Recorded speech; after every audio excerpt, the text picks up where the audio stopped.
Θα συνεχίσουμε με το στίβο και θα στρέψουμε νοερά τα μάτια μας και τη σκέψη μας στον αθλητικό μυρωμικό για άλλη μια φορά και στις αθλήτριες Αρμάου Φραγκίσκα, Κάτσα Εκατερίνη και Σικινιώτη Καλλιόπη. Θα σας πω δύο λόγια για την κάθε μία από αυτές.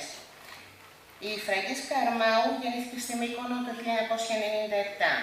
Ήταν 8η στο Πανελλήνιο Πρωτάθλημα Στίβου το 2011 στην κατηγορία Παγκορασίδων Α στα 2.000 μέτρα που έγινε στα Τρίκαλα. 7η στο Πανελλήνιο Πρωτάθλημα Στίβου το 2012 στην κατηγορία Παγκορασίδων Α στα 1.000 μέτρα στον Ναύπλιο. Πρώτη στους Αιγιοπελαγίτικους Αγώνες Στίβου το 2012 στην Άξο στα 1.000 μέτρα Παγκορασίδων Α. Δεύτερη με τη σκηταλοδρομία 4x100 στην κατηγορία γυναικών στους Αιγιοπελαγίτικους Αγώνες στην Άξο το 2012, ενώ κατέχει 8 πρώτες θέσεις στους διασυλλογικούς κυκλάδους σε διάφορα αγωνίσματα την τελευταία διετία. Φέτος θα πρέπει να σημειώσουμε ότι άλλαξε αγώνισμα και ασχολείται με τα σύνθετα. Κατάφερε με 4 μόνο μήνες προπόνηση να έλθει έκτη στο Πανελλήνιο Πρωτάθλημα Κορασίδων στα Τρίκαλα, στο Έκαθλο. Η επόμενη αθλήτριά μας, η Καλλιόπη Σικινιώτη, γεννήθηκε στη Μύκονο το 1997. Ήταν 7η στο Πανελλήνιο Πρωτάθλημα Στίβου το 2011 στην κατηγορία Παγκορασίδων Α στα 2.000 μέτρα, στα Τρίκαλα. 7η στο Πανελλήνιο Πρωτάθλημα Στίβου το 2012 στην κατηγορία Παγκορασίδων Α στα 2.000 μέτρα στον Ναύπλιο. Δεύτερη με τη σκηταλοδρομία 4x100 στην κατηγορία γυναικών στους Αιγιοπελαγίτικους Αγώνες στην Άξο το 2012, ενώ ήταν 5 φορές νικήτρια στους διασυλλογικούς κυκλάδων σε διάφορα αγωνίσματα την τελευταία διετία. Κατέχει από φέτος το ρεκόρ κυκλάδων στα 2.000 μέτρα στην κατηγορία Κορασίδων. Και η τρίτη αθλήτριά μας, η Κατερίνα Κάτσα, γεννήθηκε στη Μύκονο το 1998.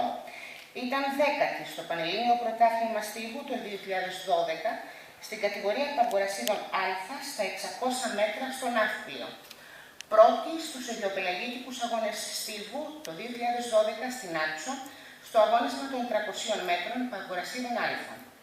Πέμπτη το 2013 στα 600 μέτρα στο πρωτάθλημα Παγκορασίδων Α στο Νότιο Όμιλο και 3 φορές νικήτρια σε διάφορα αγωνίσματα στους διασυλλογικούς κυκλάδων την τελευταία μόλις διετία.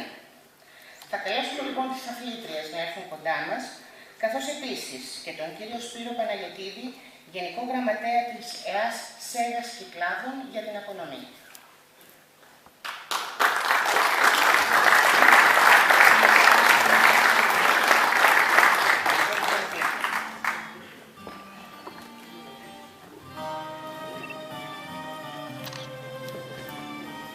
Ο κύριος Πάπας είναι εδώ, ο πρόεδρος της ΕΑΣ Σέγας Κυκλάδων.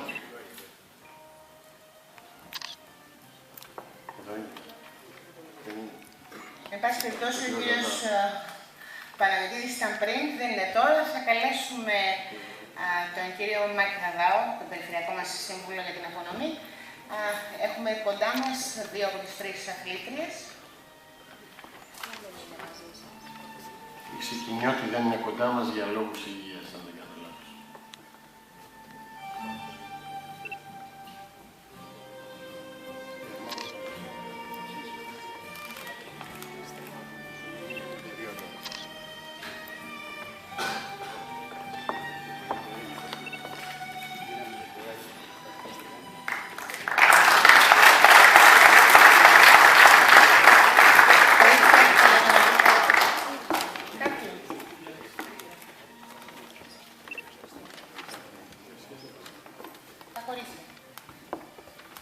Θα ήθελα πολύ να ευχαριστήσω για αυτό το βραβείο για το Νότιο Αιγαίο και επίσης θα ήθελα να ευχαριστήσω τους πρωταθλητές μας, τον κύριο Πέτρο Δημητσάδη και την κυρία Δωροθέα Δημητσάδη. Ευχαριστώ πολύ.